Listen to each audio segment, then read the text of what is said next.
있으며 경쟁에서 늦춰지기 전 한국항공우주산업 하이도 신속하게 개발에 나섰는데요. 2021년 아덱스에서 발표된 한국형 무인 전투기의 성능은 최대 성층 고도를 비행할 수 있고 7시간 이상 비행이 가능하며 스텔스 도료로 레이더에 탐지될 확률을 3%까지 최소화하는 저피탄 무인 전투기 개발 사업을 진행하고 있는데요. 6세대 스텔스 전투기의 핵심인 유무인 복합체계 형성으로 생존성과 작전 성공 향상을 위해 KF-21 전투기와 함께 기동하는 스텔스 무인 전투기 개발을 활발하게 진행하고 있습니다. 영상의 출처는 대고구려 제국 채널. 이미 세계적으로 적의 방공망을 무력화시키기 위해 스텔스 유인 전투기나 장거리 순항미사일을 개발하고 있죠. 우리나라도 역시 지난 1990년대 말부터 현재까지 생존성과 임무 성공률 향상을 위한 스텔스 무인 전투기에 대한 연구가 활발히 진행되고 있는 중인데요. 스텔스 무인 전투기의 최우선 운용 목표는 고위험적 방공망에 접근하거나 침투해 순식간에 목표물을 공격하고 신속히 빠져나오는 것으로 스텔스 기술과 고속 램제트 엔진 기술이 필수적입니다.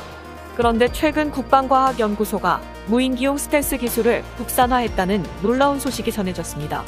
한국군이 첨단 무기 개발 성과를 거두고 있어 전 세계가 주목하고 있는 상황이라고 하는데요.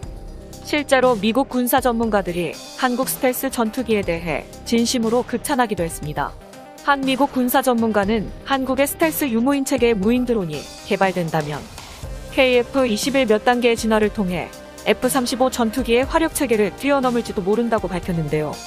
한국형 무인 스텔스 전투기가 이상 징후 발생 시 KF-21에게 상황을 공유하면 적의 방공망을 피해 초저공 비행으로 적군을 순식간에 섬멸시킬 수 있습니다.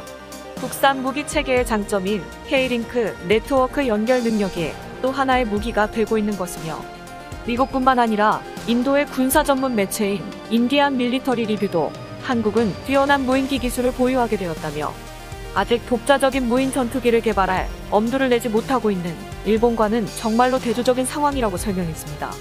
한국형 스텔스 기술은 다양한 세부 기술을 포함하고 있어 지속적인 연구가 필요하지만 최근의 성과를 보면 한국형 스텔스의 윤곽이 어느 정도 나왔다고 해도 과언이 아닌데요. 군사부서에 따르면 최근 한국군은 레이더에 탐지되기 어려운 비행체 형성 설계 기술을 보유했다고 선포했습니다. 국방과학연구소는 2016년부터 저피탄 무인 항공기 핵심 기술을 연구해왔습니다. 그런데 올해부터 실질적인 성과를 내면서 5년 만에 무인기 스텔스 기술을 개발하는 쾌거를 이룬 것인데요. 한국군은 레이더에 탐지될 확률이 적은 저피탄 형상과 전파 흡수 물질을 적용한 무형 비행체를 만들어 레이더 반사 그 성능을 최종적으로 확인한 것으로 전해졌습니다. 또한 항공기 꼬리 날개가 없는 형상을 지닌 축소 모형을 제작하고 비행 시험을 실시해 비행 제어 알고리즘을 검증함으로써 저피탄 무인 항공기에 필요한 핵심 기술을 완벽하게 확보했습니다.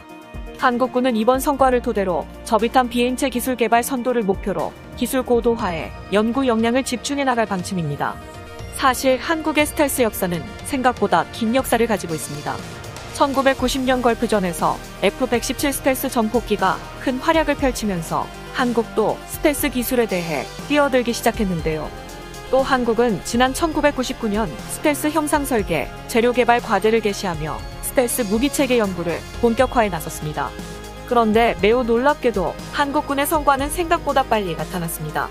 ADD가 300여 종의 무기계, 유기계 금속계 물질을 사용해 스텔스 테스트를 하는 등 시행착오 끝에 레이더 탐지 면적을 반사하는 스텔스 성능을 모두를 갖춘 나노 스텔스식 물질을 개발하는 데 성공해낸 것입니다. ADD는 새로운 RAM 레이더, 흡수 물질을 개발하면서 각각의 재료 물질이 어떻게 반응하는지 데이터베이스로 축적하는 등 추가적인 개발과 개량이 가능하도록 기술을 확보한 상태인데요. 이 기술을 공유받아 한국항공우주산업은 KF-21 전투기의 실전 배치 후 블록3부터 내장형 웨폰베이를 장착하고 스텔스 절연 재료를 적용함으로써 5.5세대급 스텔스 전투기로 거듭나게 할 계획입니다. 대고구려 제국 채널. 한국은 스텔스 기술뿐만 아니라 스텔스를 탐지하고 추적할 수 있는 카운터 전략도 동시에 마련하고 있습니다. 국방과학연구소가 저피탐 항공기를 포착해 추적할 수 있는 레이더 기술을 국내 독자 기술로 개발한 것인데요. 앞서 하나 시스템이 2019년 초단파 레이더로 소형 스텔스기를 탐지하는 기술을 독자 개발하는 데 이어 2년 만에 ADD가 고출력 고감도 표적 탐지 기술에 의한 스텔스 탐지 기술 개발에 성공한 겁니다. 이를 위해 ADD는 디지털 레이더, 체계 설계 기술과 잡음 속 미세한 신호를 잡아내는 고성능 고속 소프트웨어 기술을 활용해 결국 첨단 레이더 기술을 개발해냈습니다.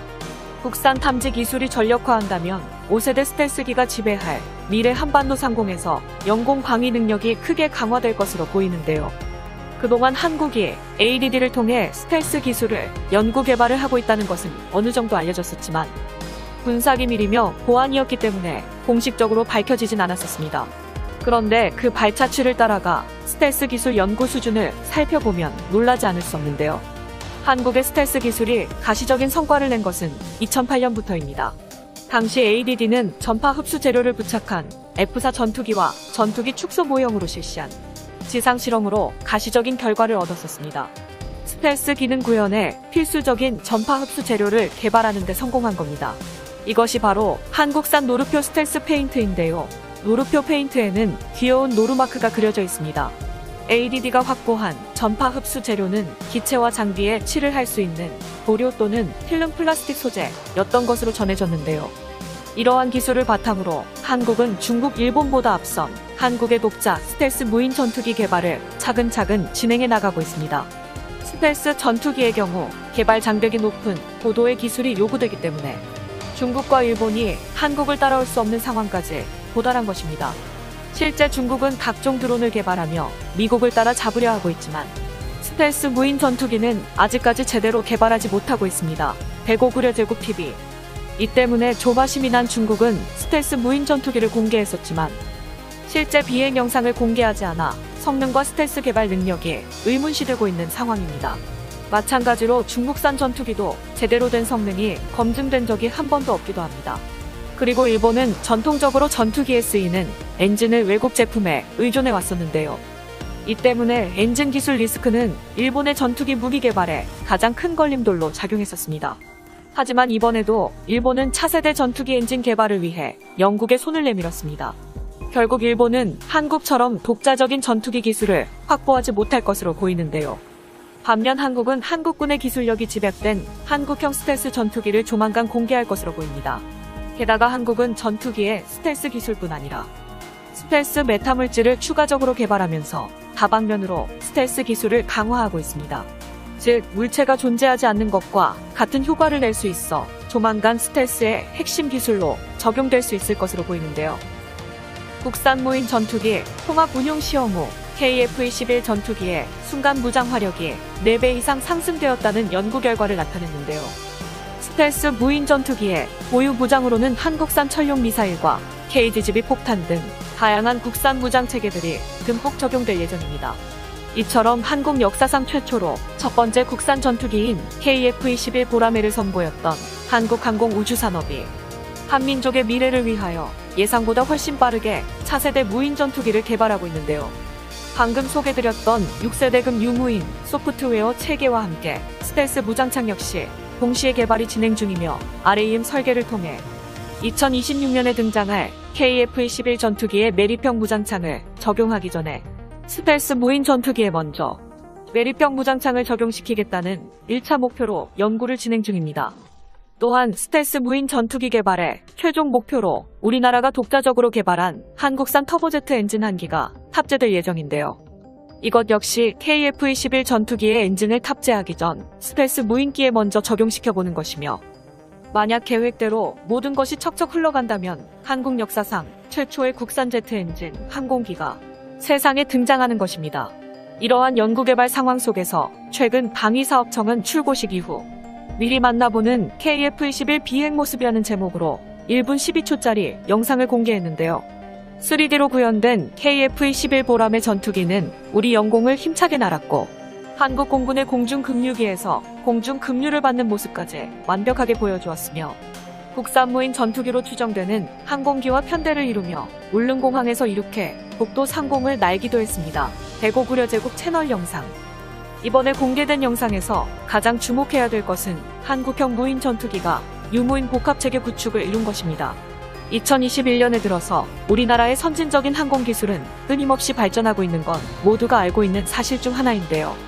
KF-21 전투기부터 시작해 일본의 항공 기술을 아득하게 추월했으며 한국은 일본과 달리 무인 전투기 군사 분야까지 초격차 수준으로 차이를 벌리고 있으며 KF-21 전투기와 무인기의 기술력을 공유해 응용 가능한 기술을 가장 효율적이게 만들며 집중적으로 투자하고 있는데요.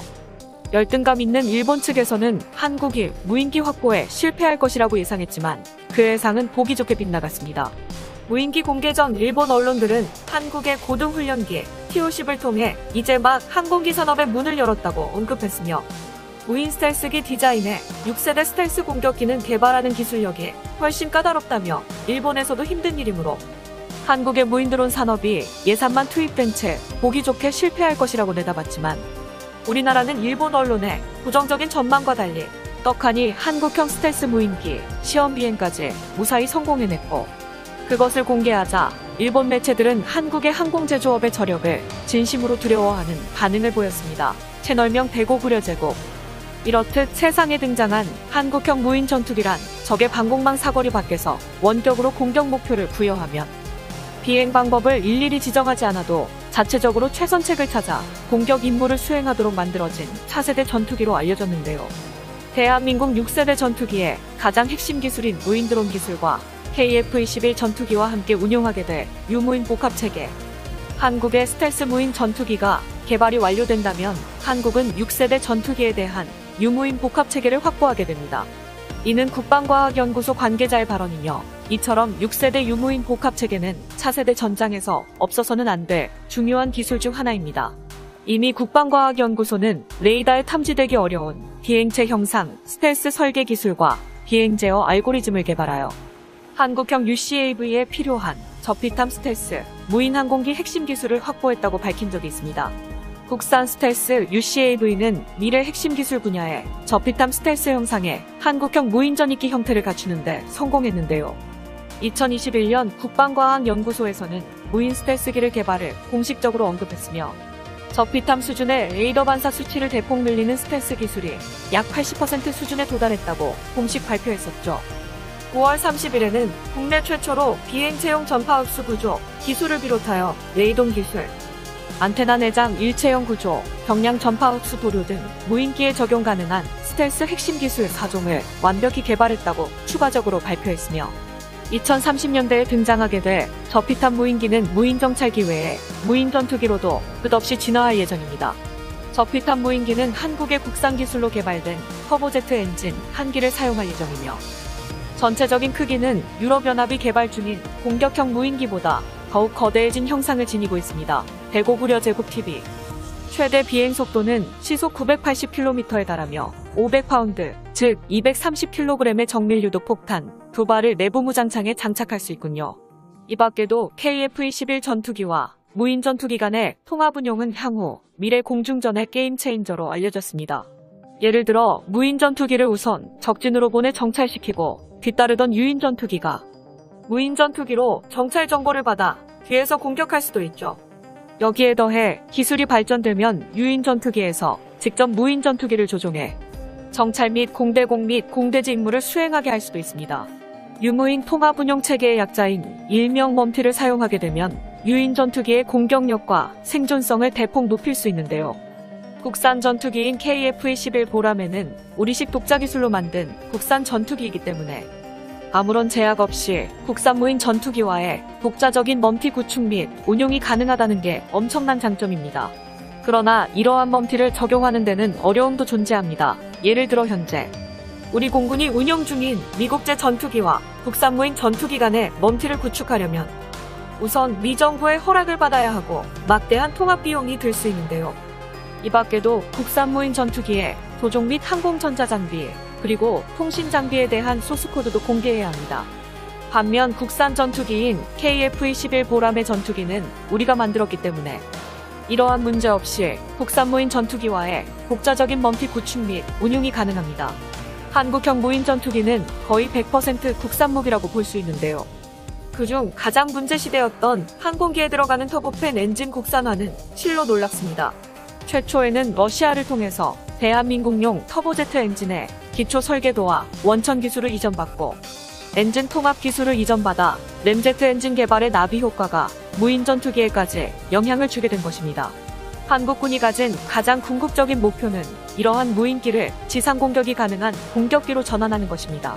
대한항공은 이미 육군 해병대에 4단급 무인 공격기, 공군용 중고도 무인 정찰기도 제작, 생산 중인데 스텔스 무인 전투기까지 채택되면서 향후 한국의 군용 무인기 사업에서 선도적 입지를 차지할 전망입니다. 대한민국의 진정한 자주국방을 위하여 KF-21 전투기를 6세대급 스텔스 전투기로 진화시켜줄 유무인 복합체계. 어서